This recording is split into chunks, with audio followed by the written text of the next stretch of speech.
Dans cette vidéo, nous allons corriger les exercices sur la fonction logarithme qui sont en lien avec la dérivée de la fonction logarithme.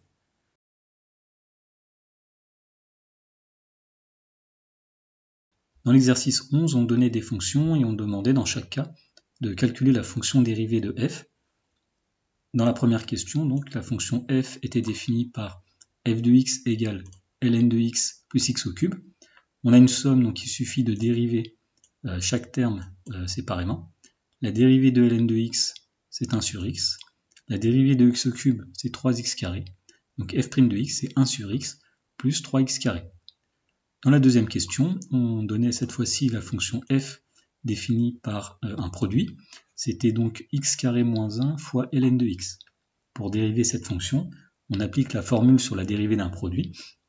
La dérivée de u fois v, c'est u'v plus uv'. Donc ici, nous avons notre fonction u, et ici, nous avons une fonction v.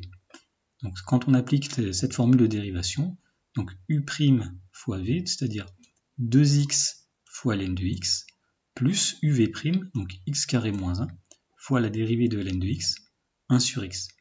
À partir de là, on peut écrire la dérivée sous une forme un peu plus compacte. Donc on va tout mettre au même dénominateur. Le terme qui est à droite ici, il est égal à x carré moins 1, le tout divisé par x. Donc pour mettre au même dénominateur, le terme à gauche ici, on peut le mettre sur x, et donc on multiplie par x en haut et en bas, ce qui donne 2x carré ln de x, divisé par x. À partir de là, il suffit d'additionner les deux fractions qui sont au même dénominateur, et on obtient 2x carré ln de x, plus x carré moins 1 sur x. Dans la question numéro 3, ou C, cette fois-ci on avait une fonction qui était sous forme d'un quotient.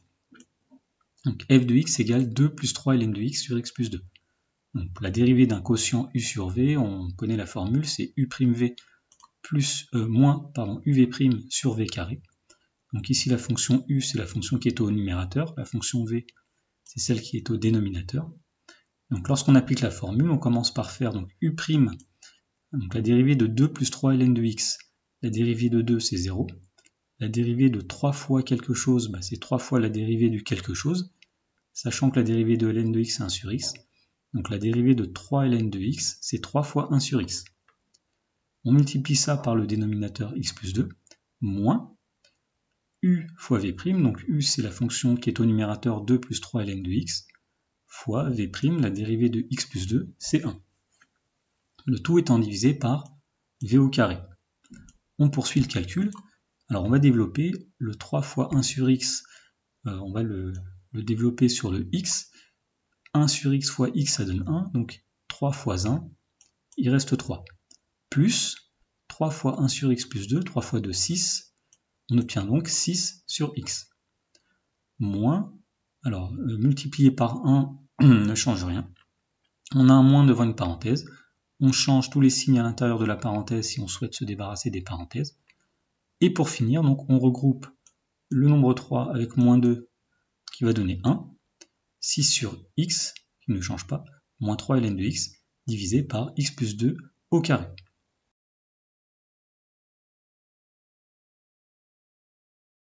Dans l'exercice 12, on demandait de montrer que le graphe de la fonction ln est toujours situé en dessous de la tangente à cette courbe au point d'abscisse a égale 1. Donc on le voit si on trace la fonction logarithme, et sur GeoGebra il y a une fonction pour tracer une tangente en un point, et bien on constate qu'effectivement, graphiquement, la tangente est au-dessus de la courbe de la fonction ln au point d'abscisse a égale 1. Alors pour le démontrer, nous allons faire la chose suivante. Alors on commence par donner un nom à la fonction ln, on va l'appeler f. Donc on note f de x égale ln de x. Pour tout x appartenant à l'intervalle 0 plus l'infini, on sait que la dérivée de ln de x c'est 1 sur x. À partir de là, on va commencer par trouver une équation de la tangente en a égale 1.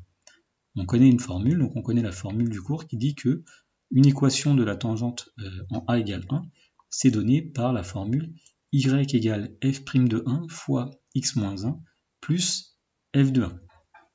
Alors il s'agit de calculer f' de 1 et f de 1.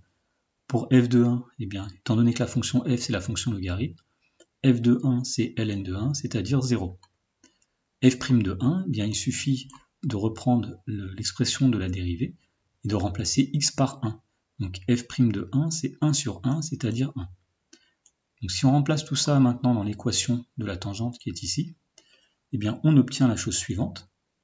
Donc l'équation de la tangente qui était y égale f' de 1 fois x moins 1 plus f de 1 devient y égale 1, c'est-à-dire f' de 1, fois x moins 1 plus f de 1, c'est-à-dire 0. Autrement dit, une équation de la tangente, c'est y égale x moins 1. À partir de maintenant, ce qu'il va falloir faire, c'est étudier la position relative entre la courbe de la fonction ln et cette tangente. Alors, pour étudier cette position relative, on va étudier la différence entre l'expression ln de x et donc l'expression qui représente la tangente, disons, c'est-à-dire x moins 1. Le but étant de montrer que cette expression-là est négative. Cela montrera que la fonction ln a bien une courbe qui est en dessous de sa tangente. Alors, pour étudier le signe de cette fonction et montrer qu'elle est toujours négative, a priori, on ne peut pas résoudre une équation facilement. Donc on va étudier la fonction qu'on note g, définie par g de x égale ln de x moins x moins 1. Alors cette fonction-là est dérivable sur 0 plus l'infini, et la dérivée de g, c'est donc la dérivée de ln 1 sur x, moins la dérivée de x moins 1, c'est-à-dire 1. En mettant tout cela au même dénominateur, en mettant sur x, on obtient donc que g' de x, c'est 1 moins x sur x. À partir de là, on peut dresser le tableau de signes de la dérivée et le tableau de variation de la fonction g. Alors voyons voir, première ligne, on inscrit l'expression 1 moins x, dont on sait qu'elle est positive si x est plus petit que 1 et négative après. Ensuite, l'expression x, qui est toujours positive sur l'intervalle 0 plus l'infini, puisque la fonction ln de toute façon n'est définie que sur 0 plus l'infini, donc on a restreint l'étude à cet intervalle. D'après la règle des signes, donc la fonction g' est d'abord positive, plus par plus, puis négative, moins fois plus, moins. Cela signifie que la fonction g est tout d'abord croissante sur l'intervalle 0, 1, puis décroissante sur l'intervalle 1 plus l'infini. Donc elle possède donc un maximum en x égale 1. Et ce maximum, pour le calculer, il suffit de calculer g de 1.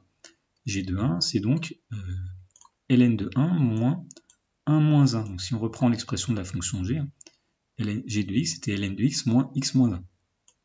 Alors, ln de 1, c'est égal à 0. 1 moins 1, ça fait 0. Et donc g de 1, c'est 0.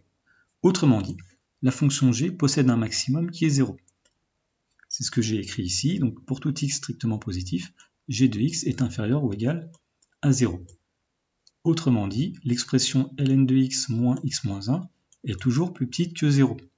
En passant le x moins 1 de l'autre côté, on obtient que ln de x est toujours plus petit que x moins 1. Et bien ça démontre que la courbe de la fonction ln est située en dessous de la tangente, de sa tangente au point d'abscisse a égale 1.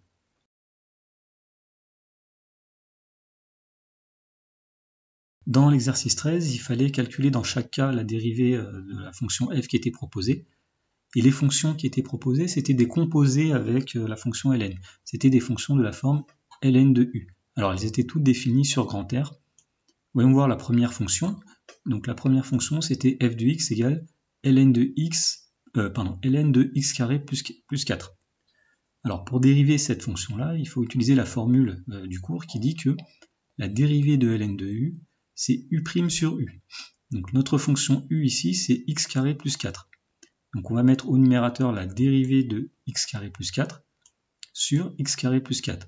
Autrement dit, la dérivée de ln de x carré plus 4, c'est 2x, qui est la dérivée de x carré plus 4, sur x carré plus 4. Dans la question B, cette fois-ci, on donnait la fonction f qui était définie par ln de 2 moins cosinus de x. Alors encore une fois, cette fonction est bien définie sur grand R, puisque 2 moins cos x est toujours strictement positif. En effet, cosinus de x n'est jamais plus grand que 1, donc 2 moins cos x sera positif. Alors pour dériver cette fonction-là, on applique la formule qui est la même que précédemment. Ici on a une fonction composée avec le logarithme, on a ln de u, le u étant la fonction 2 moins cos x. Donc pour calculer la dérivée de cette fonction-là, on applique la formule qui dit que la dérivée est de la forme u' sur u. Donc la dérivée de 2 moins cos x, la dérivée de 2 c'est 0. La dérivée de cosinus c'est moins sinus, étant donné qu'il y a un moins devant, moins par moins, plus sinus x, divisé par 2 moins cos x. U' sur U. Et pour finir dans la question d'après, on nous disait de dériver la fonction f définie par x ln de x carré plus 3e de x. Alors, on a un produit, c'est le produit de x par la fonction ln de x carré plus 3e de x. Alors, attention, quand on dérivera la fonction ln de x carré plus 3e de x, là on aura une fonction composée avec la fonction ln, donc la dérivée ici, ce sera U' sur U. Alors, étant donné qu'on a un produit, on applique la formule sur la dérivée d'un produit. On fait la dérivée du premier terme fois le deuxième terme, plus le premier terme fois la dérivée du deuxième terme. Alors, si on reprend la dérivée de x, c'est 1, fois donc ln de x carré plus 3e de x, plus x fois la dérivée de ln de x carré plus 3e de x. Et c'est donc là qu'on applique la formule sur la dérivée d'une fonction du type ln de u. On sait que c'est de la forme U' sur U. Donc, au numérateur, on va mettre la dérivée de x carré plus 3e de x, c'est-à-dire 2x plus 3e de x, divisé par x carré plus 3e de x. Et donc, si on écrit ça plus simplement, ça donne ln de x carré plus 3e de x plus 2x carré plus 3xe de x sur x carré plus 3e de x.